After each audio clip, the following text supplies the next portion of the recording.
বর্তমান সময়ে অনলাইন গেমিংটা একটা দৈত্যের আকার নিয়েছে শৈশবদের মধ্যে। তো এই যে অনলাইন গেমিং প্ল্যাটফর্ম, এটা শিশুদের জীবনে কতটা খারাপ প্রভাব ফেলেছে সেটি রাজ চক্রবর্তীর পরিচালিত হাবজি গাবজি মুভি থেকে আমরা খুব সুন্দরভাবে এর প্রকাশ পেয়েছি। তো তার জন্য আমি হাবজি গাবজি মুভির একটি রিভিউ দেব। তো তার জন্য পুরো ভিডিওটা দেখতে হবে। এই হাবজি গাবজি মুভিতে দেখা যাবে যে বাবা এবং মা তাদের একমাত্র সন্তানকে নিয়ে যথেষ্ট হ্যাপিলি লাইফ লিড করছিল, কিন্তু একটা সময়ের পর তাদের চাহিদা বাড়তে থাকে। ফলে বাবা চাকরি করার পরও মাকেও বাইরে চাকরি করতে যেতে হয়। সেই সূত্রে ছেলেটি একেবারে একা হয়ে পড়ে। সে সারাদিনই বাড়ির কাজের লোকের সাথে দিন কাটায় এবং প্রায়ই জিজ্ঞাসা করে যে মা কখন আসবে, বাবা কখন আসবে। কিন্তু বাবা মা সকাল থেকে অফিসের কাজে এতটাই ব্যস্ত থাকে যে অফিস থেকে এসে তারা অত্যন্ত টায়ার্ড হয়ে পড়ে। কিন্তু এদিকে ছেলে সারাদিন একাকিত্বে ভোগে এবং বাবা মা আসার পর ছেলেটি যখন বাবা আর মার সাথে টাইম কাটাতে চায় তখন দেখে যে বাবা এবং মা দুজনেই ফোনে ভীষণভাবে ব্যস্ত। এইভাবে যখনই ছেলেটি বাবাকে ক্রিকেট খেলার অনুরোধ করে তখন বাবা তার হাতে একটা ফোন দিয়ে তাকে শিখিয়ে দেয় কিভাবে একা একা ক্রিকেট খেলা যায়।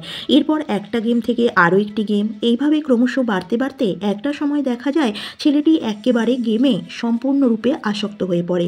এরপর দেখা যায় সে স্কুলের বন্ধুদের কাছ থেকে আরও একটি গেমের বিষয়ে জানতে পারে এবং সেটাতে সে এতটাই নিমজ্জিত হয়ে যায় যে একটা সময়ের পর তার বাবা মা তাকে খেতে ডাকুক, পড়তে বসতে ডাকুক, কোনো কিছুতেই তার ভালো লাগে না।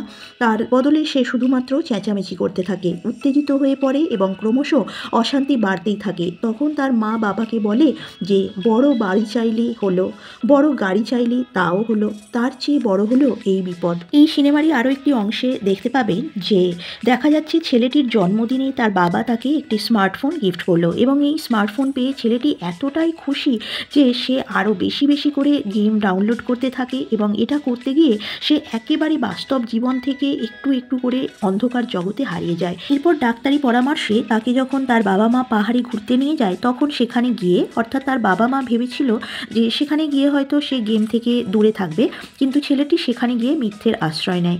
সে নেটওয়ার্ক পাবার লোভে তারা যে আবাসনে উঠেছিল সেখানে যে সবজি বিক্রেতা আসে তার কাছ থেকে ছলে বলে জেনে নেয় যে এখানে কোথায় ভালো টাওয়ার পাওয়া যাবে। অর্থাৎ মোবাইলে সে তো খেলা দেখতে পারছে না, ওই রকম গেম খেলতে পারছে না, তো সেই কারণে ও নেটওয়ার্কের সন্ধান করে। তখন সেই সবজি বিক্রেতা জানায় যে এখানে সামনে একটি মার্কেট আছে, সেখানে নেটওয়ার্ক ভালো পাওয়া যায়। তো ছেলেটি আরও একটি কৌশল করে জেনে নেয় যে সেখানে ভালো খাবার কি পাওয়া যায়। তো সবজি বিক্রেতা জানায় যে সেখানে খুব ভালো মোমো পাওয়া যায়। তো ছেলেটিও ছল করে তার বাবা মাকে তাই মোমো খাবার কথা বলে যাতে সে মোমো খেতে চেয়ে সেই মার্কেটে পৌঁছে যেতে পারে এবং সেখানে গেলেই সে নেটওয়ার্কের সন্ধান পাবে। তো রীতিমতো তাই হয়। তো এরপর যখন মোমো অর্ডার করা হলো তখন সে মোমো খাওয়ার জন্য হাত ধুতে চাইলো এবং হাত ধুতে যাওয়ার নাম করে সে নেটওয়ার্কের সন্ধান করলো এবং একটা সময় পর দেখা যাচ্ছে অনেকটা সময় ধরে তাকে মানে হাত ধুয়ে সে আসছে না। এই কারণে তার বাবা যখন তাকে খোঁজ করতে গেল তখন দেখলো সে আবারও সেই গেমেই আসক্ত হয়ে পড়েছে, মানে সেই ফোন নিয়ে গেমের মধ্যেই ডুবে গেছে। আসলে এই গেমগুলো এমন যেখানে একটার পর একটা চ্যালেঞ্জ দেওয়া হয় এবং সেই চ্যালেঞ্জগুলোকে অ্যাকসেপ্ট করতে হয়। তো এখানে টিপুও সেই চ্যালেঞ্জগুলিকে একটার পর একটা অ্যাকসেপ্ট করে এবং অবশেষে তাকে আত্মহত্যার চ্যালেঞ্জও দেওয়া হয় এবং সেটিও সে অ্যাকসেপ্ট করে। তো বন্ধুরা, আমি আজকের ভিডিওটা এখানেই শেষ করব, কারণ ভিডিওটা আর বেশি বড় করব না। আসলে এই সিনেমার মধ্যে দিয়ে বোঝানো হয়েছে যে এখনকার বর্তমান সময়ে কিভাবে এই অ্যান্ড্রয়েড ফোন আমাদের জীবনকে দুর্বিষহ করে তুলছে। এখানে বিভিন্ন রকম গেমিং প্ল্যাটফর্ম রয়েছে যেখানে শিশুদের শৈশবটাকে একেবারে কেড়ে নিচ্ছে, তাদের পড়াশুনোর ক্ষতি হচ্ছে।